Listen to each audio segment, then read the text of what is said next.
There are two elements of today's story that are bound to shock you. The Right. first is just, how could anyone allow this to happen? It's so awful. How could you do that? And then the second is just the severity of the punishment that was handed down for it. But before we get into today's story, if you're a fan of the strange, dark, and mysterious delivered in story format, then you come to the right place because that's all we do, and we upload once or twice every week. If that's of interest to you, please hold the like button at gunpoint and force them to walk through puddles in their socks. Also, please subscribe to our channel and turn on all. Soon, speaking about the like button, which, soon enough, you gonna be holding. The only thing you're gonna be holding at gunpoint is the like button, because you can't hold it. You can't hold the thumbs down button at gun's point. You can't do that no more. Soon enough.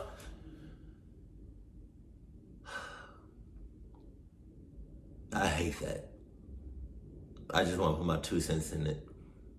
YouTube, what are you doing? What are you doing? Just stop. Google, stop. Like, seems like ever since Google bought YouTube, they just been going. Jesus. Why would I think that would be a good idea? To take away that dislike button? Jesus. Notifications so you don't miss any of our weekly uploads. All right, let's get into today's story.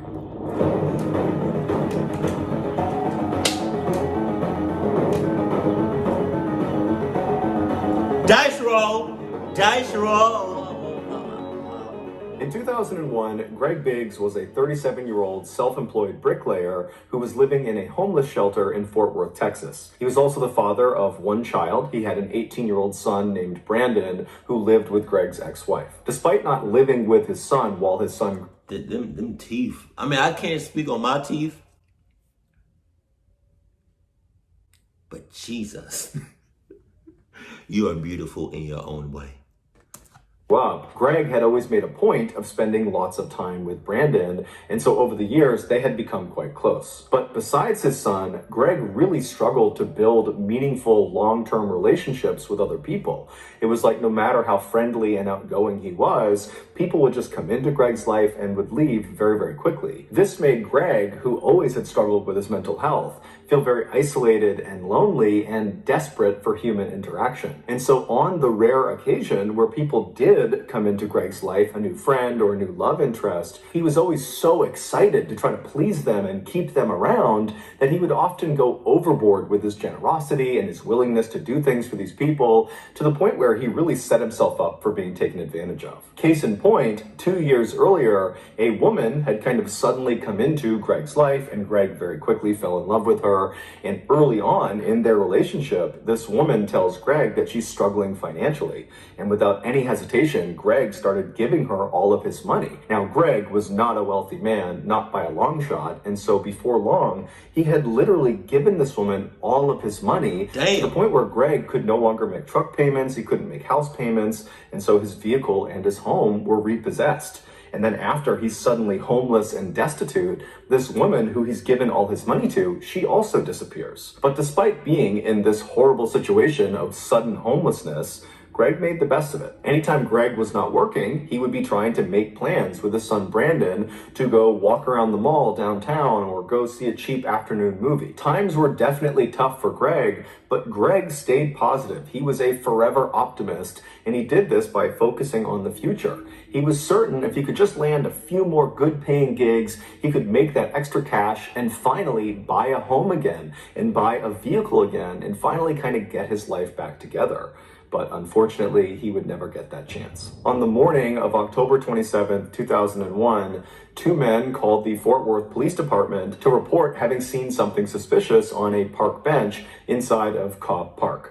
Cobb Park is this big public park with playgrounds and walking trails and fields. And at the time, Cobb Park was not considered a very safe place to be, especially after hours. There was lots of shady people in the park. So when the Fort Worth Police Department gets a call about something shady happening in Cobb Park, they aren't surprised. And so they dispatch a single detective to go over to the park and meet these two guys and see whatever suspicious thing is on this park bench. And so this detective, he goes over to the gates of Cobb Park, he meets these two guys, and they kind of explain what they saw. They give him directions to this bench, and then he thanks them. He hops back in his cruiser, he drives through the gates, and he starts driving down the trail, and then he pulls off and parks his cruiser, knowing that the bench in question is right around the corner, maybe 200 or 300 feet away. And so he parks his cruiser, he gets out, and he starts walking on this cement path, and as he's walking, he can't see the bench yet, but as he's walking, he sees there are deep tire tracks in the grass and mud off to the right side of the walking path. So he's mentally kind of taking note that somebody had been driving inside the park fairly recently off the trail. And so he keeps on walking and he begins to make that turn, and he sees up ahead the bench in question, and he can clearly see these deep tire tracks go right up to the bench. And then as he begins to make that turn and he's maybe 30 or 40 feet away, he can actually see what's on this bench. And you can see this big lump that's kind of wrapped up in what looks like a rug or a blanket. And then as he gets closer and closer, he can finally see that very clearly there is a person inside of this blanket that's kind of laying out on this bench. And when he's about 10 or 15 feet away, he can see it's a man, and this man is clearly deceased. So this detective, he walks right over to the bench and he's looking down at this body, and he can see the right arm on this guy is very badly broken, and his right leg is also very badly broken. Damn. And then his left leg is not only broken, but it's been partially amputated. In fact, the left leg...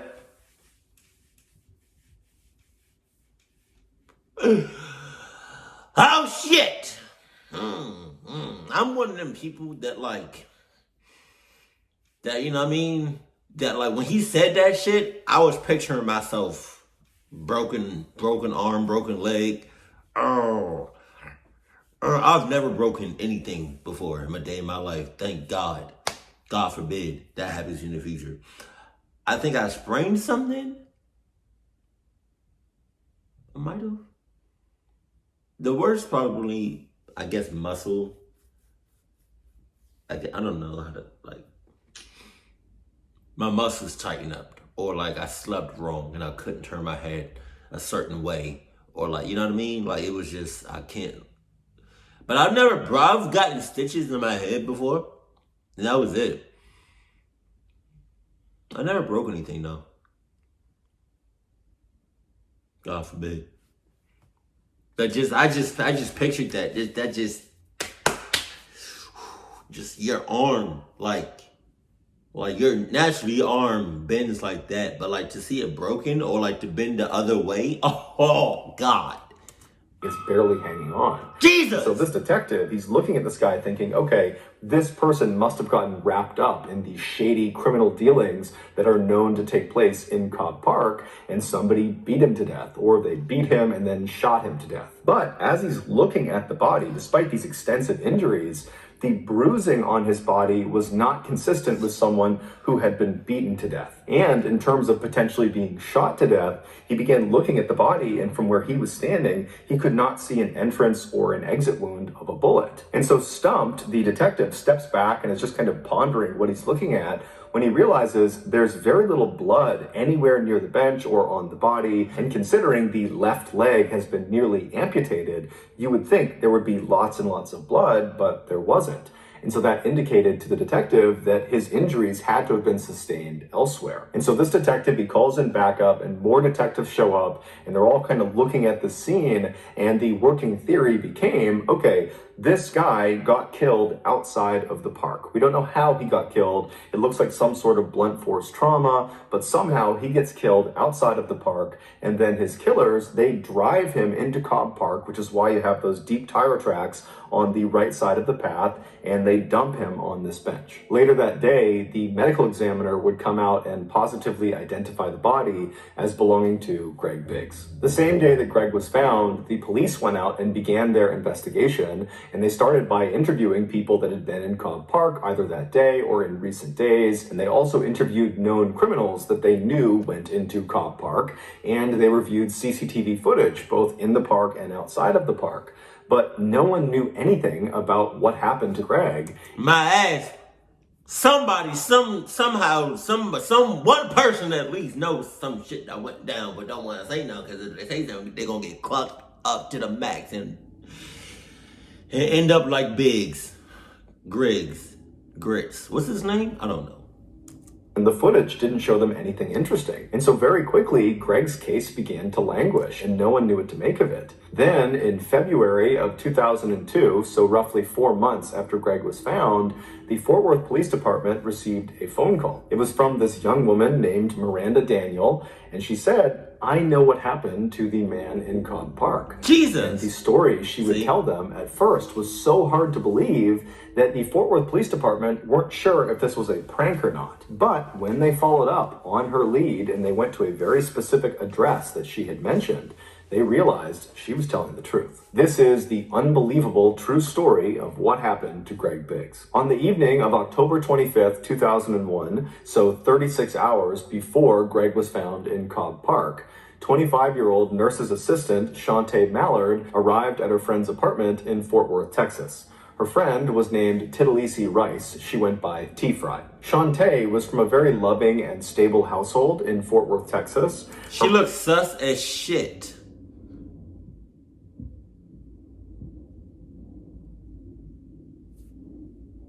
Sassy! Parents had raised her to be kind to other people and to always work hard and to stay out of trouble, and by and large, Shantae acted accordingly. But in her late teens and early 20s, Shantae began to secretly rebel against her parents. On the surface, when she was around her parents and her family, she was the goody two-shoes that always followed the rules. But when she was away from her family, specifically when she was with T-Fry, she would let her wild, rebellious side out. The two friends had met in 1999 at a nursing home where they both worked as nursing assistants. T-Fry had just gotten out of this very toxic marriage, and so when she met Shantae, she was actively looking for someone to go out and party with and go be free and meet other new people. And Shantae, when she's meeting T-Fry, she didn't necessarily know she wanted to do those things, but being around T-Fry, it was like this whole other side of life was opened up to her, and suddenly all she wanted was to go cut loose with T-Fry. And so very quickly, these two women really connected over their mutual desire to go have fun at any cost. And before long, they were not only at any cost. I don't like that shit. What you mean by it? You sus. At any cost. They gonna cluck some shit up. Jesus. drinking and doing drugs and partying on the weekends, but they were also getting high before work, which meant they were treating patients high. So with that in mind, fast forward back to October 25th, and Shantae has just arrived at T-Fry's apartment. And so Shantae, she goes up to T-Fry's apartment, and the two start drinking some alcohol, and they start smoking some weed, and they split an ecstasy pill. Ecstasy is a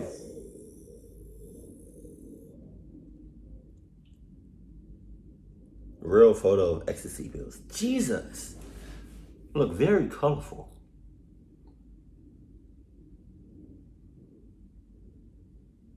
You got a yin and yang one. Why do these Jones look like the ones off of Squid Game? Oh my God. I see a yin and yang one. I see a hand one. I see a bird one. I see an alien Jones. Is that an alien? I see a skull and crossbones. Jesus. God damn.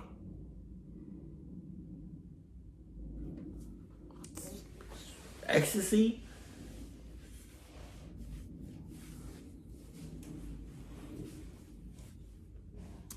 party drug. It's kind of like a cross between being a stimulant and a psychedelic. And so after these two women are fairly buzzed on these different substances and they're feeling ready to go, they leave T-Fry's apartment, they go down and they climb into Shantae's car.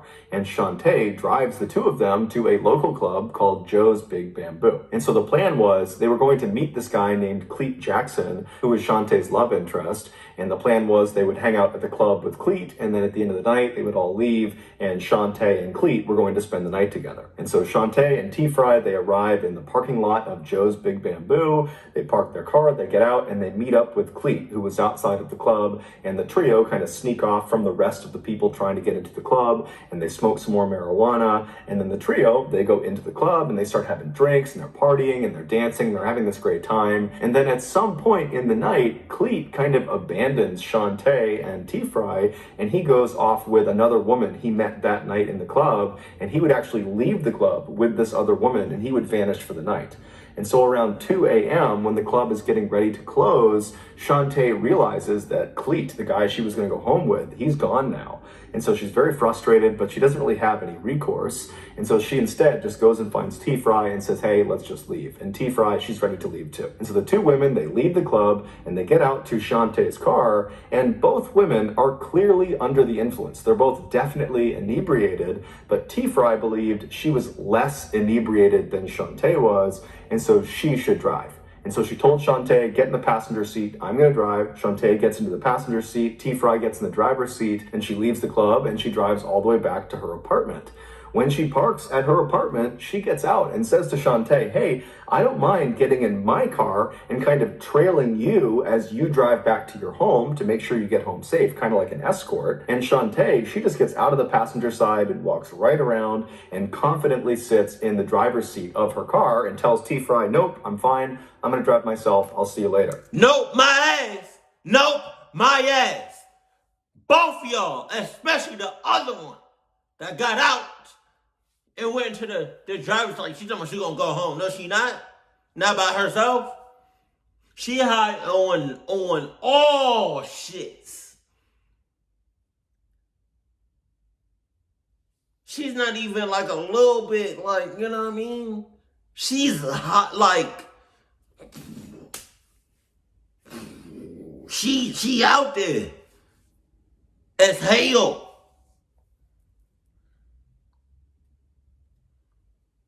She's so high and so clucked up in her head. She talking to Jesus, talking about some. What's up, man? What's up? What's up?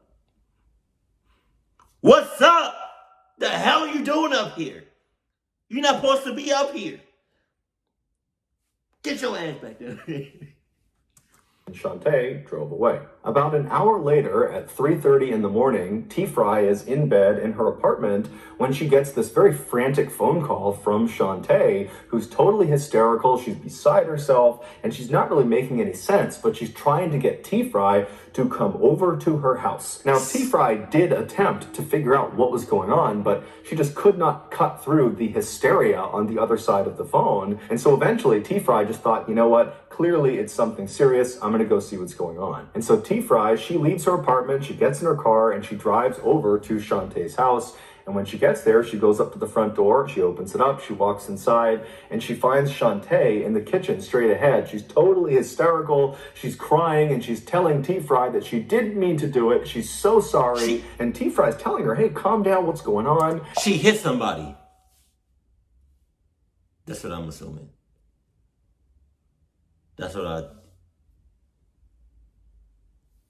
Cause what happened to Grits or Gibby? From our county, I don't know. Whatever happened to him, how he got clucked up, it kind of seems like he got hit by somebody, and I think she hit him. I think.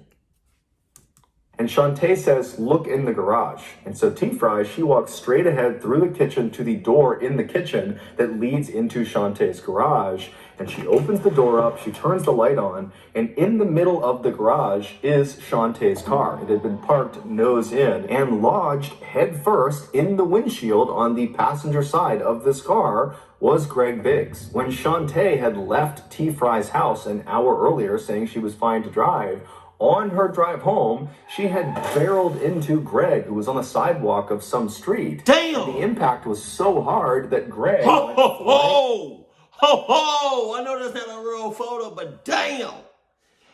God damn! Shit! God damn, Grits! ...to the windshield and got lodged halfway inside of her car.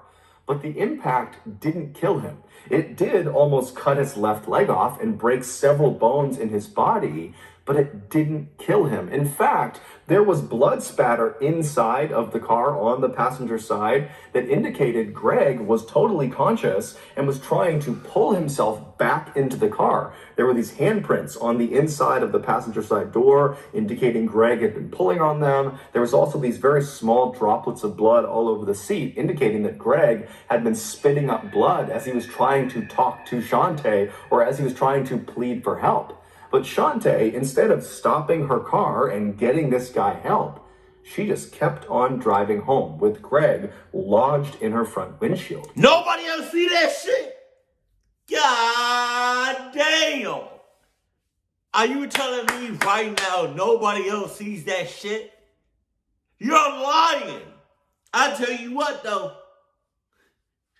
If I saw that shit. Okay. I'm thinking people did see that shit, but didn't do nothing about it.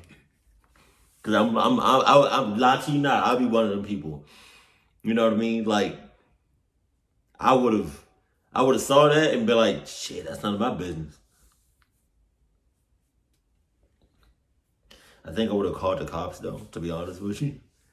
But I'm not gonna check it out. I'm not. Me noticing it that's enough. That's enough. Keep in mind, where she hit him, she was less than a half mile from the fire station where her brother, her older brother, was currently on duty as a fireman. He was medically trained. He could have saved Greg's life. Also, the other firemen at the firehouse that she knew, that Shantae knew, they could have saved Greg's life. Also, less than 6 miles away from the point of impact was the local hospital, where of course they could have saved Greg's life. And then on her drive all the way back to her house with Greg halfway in her windshield, she would have passed by 9 payphones, where if you don't know anything about payphones, you can dial 911, so emergency services, and it doesn't charge you anything. So Shantae at any one of these payphones could have called medical personnel who could have saved Greg. Also, let's not forget, Shantae was medically trained. She was a nurse's assistant and understood basic life saving. But she did not use any of those resources. Instead, she just drove home. And when she got to her home, I feel like she didn't do that because she was just so high on goddamn everything, especially ecstasy. She was on 1,000 mentally. That was not Shantae. I don't know who the hell that was in the car.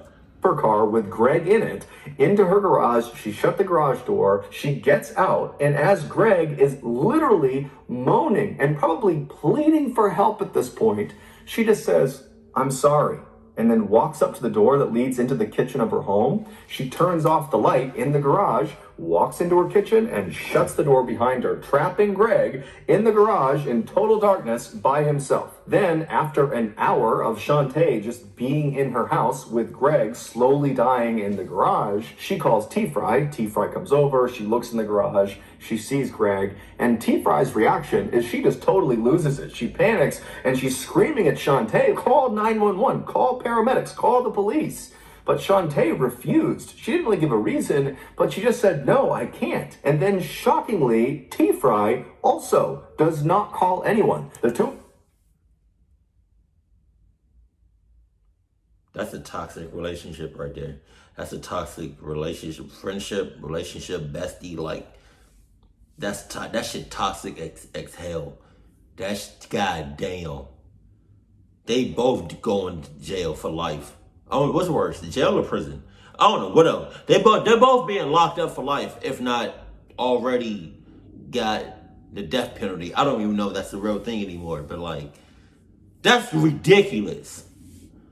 Them just turn off the garage light again and shut the door and leave Greg, and they hop into T-Fry's car and they drive to T-Fry's apartment where they sleep for several hours. And then when they get up that morning, they go back over to Shantae's house and they check on Greg, who's now motionless. And at this point, Shantae, she calls Cleet Jackson, the guy who she was supposed to go home with at the club but had abandoned her for some other girl. She calls him and says, "Hey, I have this huge problem. I need you to come help me." And so Cleet Jackson has no idea what he's walking into, but He goes to her house and he goes through her kitchen. She opens the door and he looks into the garage and he sees Greg in the window, and he's furious with Shantae because now he's gotten involved and he doesn't really know if Greg's alive, and he doesn't really know what to do because he's on parole, and if he gets wrapped up in this, he'll go back to jail. But he ultimately decides he's just going to help Shantae because he believes at this point Greg is dead. So there's nothing they can do to save Greg. And so that night, Cleet gets in touch with his cousin Tyrone, and the two of them, they go into the garage and they lay out a carpet next to the... That's a lot of people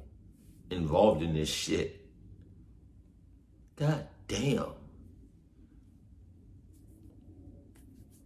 Please do not call me for any cluck shit. Because I promise you, if you call me, you just tell me to come over or anything like that without no context, and I'll come over and there's some cluck shit going on, I'm leaving right back out. I promise you that one. Car, and they both kind of awkwardly apologize to Greg, who's just stuck in the windowsill, and they yank him out, they put him into the carpet, they roll him up, they put him in the back of one of their cars. How y'all gonna yank him like that? All that glass, all that metal, just scraping. Oh, God. They drive to Cobb Park, they go through the gates, they make their way over to that bench, and they drop him on the bench. There had been some discussion about maybe destroying the body, burning the body, but Cleet felt strongly that they need to put his body out somewhere in public so at least his family can identify him and bury him. After his body was placed in the park, Shantae told Cleet and Tyrone and T-Fry not to tell anyone, and they said they wouldn't. And within a week of Greg's body being discovered, Shantae was back at Joe's Big Bamboo partying it up as if nothing had ever happened. Wow. But eventually, T-Fry would tell a couple of her friends, and before long, word had gotten out. And one person found out about it that was kind of in the network of these people, this woman, Miranda Daniels, and she really didn't like Shantae. And so she was the one who actually called the police and turned her in. And when the Fort Worth police followed up on Miranda's tip and they went to Shantae's house, they went into her garage, and there was her car with the windshield still obviously busted in from something being smashed through it, and there's blood all over the inside of the car, and there was some obvious attempts at trying to destroy evidence inside of the car. These seats had been taken out, some things had been burned, but none of the attempts Shantae had made had actually destroyed any of the evidence. During the trial, the medical examiner who had done the autopsy on Greg Biggs said his injuries would not have killed him right away. Now, he didn't know for sure how long he would have been alive, but he believed it could be as long as several hours or maybe even up to a whole day. And during that time, Greg was just trapped inside of this pitch black garage. No one's coming to help him, despite people coming in over and over again that he's pleading with to help him, and he would have been in excruciating pain. He's got several significant broken bones, his leg has been nearly amputated, he's got cuts all over his body, and he would have been trying to pull himself out of the windshield, and every movement he was making would have been sending the jagged pieces of metal and glass into his body. I mean, this is a drawn out, horrible death. And during the trial, every single medical professional and every single law enforcement official said, had Shantae brought Greg to get medical attention at any point in the first couple of hours, just basic medical care, he would have lived. And so his death is entirely because of Shantae's absolute indifference. T-Fry would ultimately, in exchange for full immunity, testify against Shantae, and Shantae would ultimately be found guilty of murder of Greg Biggs, and she would be sentenced to 50 years in prison. She'll be eligible for parole in 2027. In cause number 037152D, styled State of Texas versus Shantae Juan Mallard.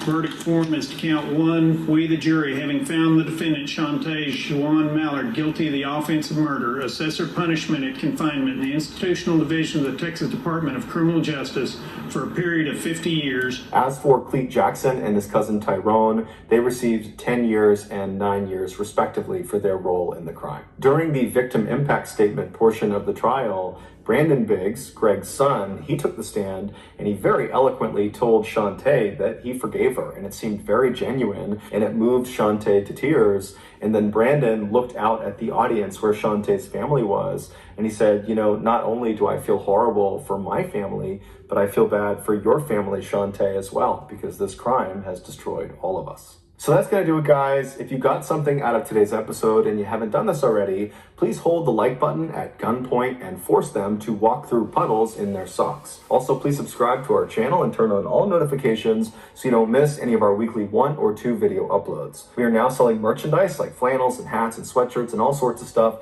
If you're interested, go to shopmrballen.com. If you want to learn about upcoming deals and promotions for our shop, go to our shop's Instagram page. It's called Shop Mr. Ballen. If you want to get in touch with me, you can direct message me on Instagram or on Twitter. My username for both platforms is the same. It's just Mr. Ballen. I also have a ton of content over on TikTok where my username is also Mr. Ballen. We also have a second YouTube channel just called Mr. Ballen Shorts where we post random short videos and lost episodes. We also have a Facebook page just called Mr. Ballen where we post condensed versions of the longer episodes you see on YouTube. If you have a story suggestion, please submit it to our subreddit just called Mr. Ballen. It's linked in the description below. So whether I see you on Instagram, Twitter, TikTok, Reddit, YouTube, Facebook, or some combination, just know that I really appreciate your support. And until next time, that's going to do it. See ya. Hey, man.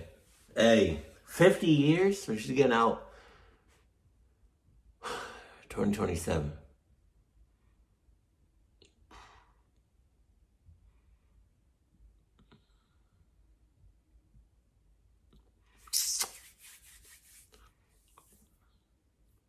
Me, personally, do I think 50 years was, for killing somebody? When she had the opportunity of saving his life? And then try to cover it up? And then placed it somewhere else? And then act like nothing didn't happen?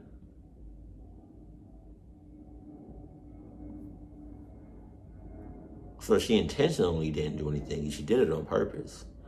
She didn't want to do anything on purpose. So she intentionally killed that person. 50 years?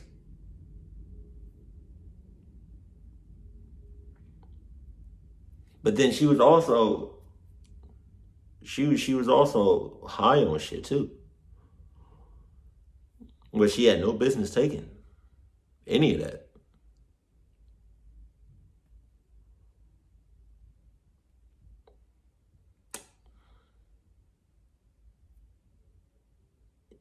I would have given 51. Man, I don't...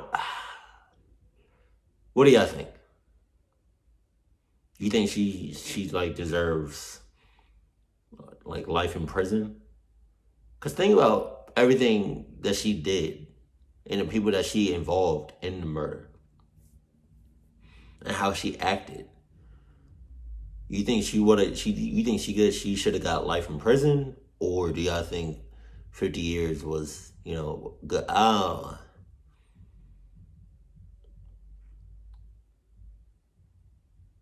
want to say life in prison because she had no business taking them pills. Right. She's already high. She was high as shit. She drove very irresponsibly. She said she was okay, like she's fine, but she wasn't. She hit somebody through the windshield, kept driving, had a lot of opportunities to save this guy's life, but didn't.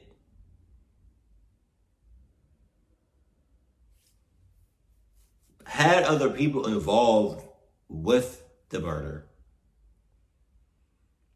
Left him literally in the garage for hours on end. Put the body somewhere else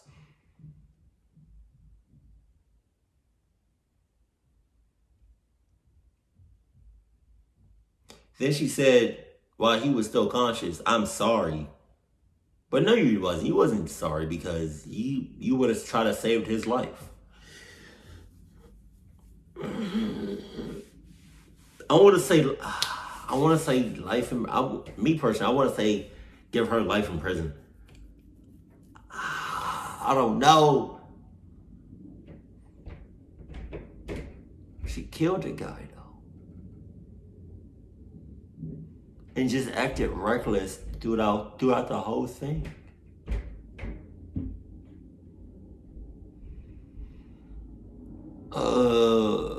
I don't know what she. It's kind of hard for me to. I'm more lenient on her having life in prison.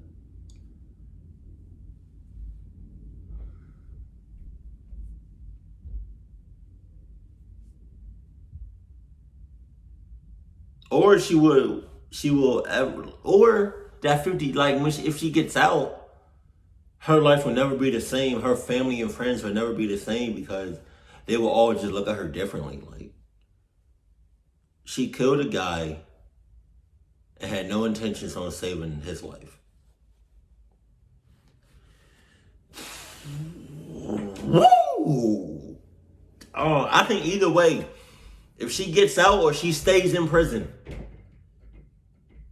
her life will never be the same. How do y'all look at it? What do you think her penalty should have been? Let me know in the comment section below. Keep it cool, keep it classy. And I love you, stay happy, my family.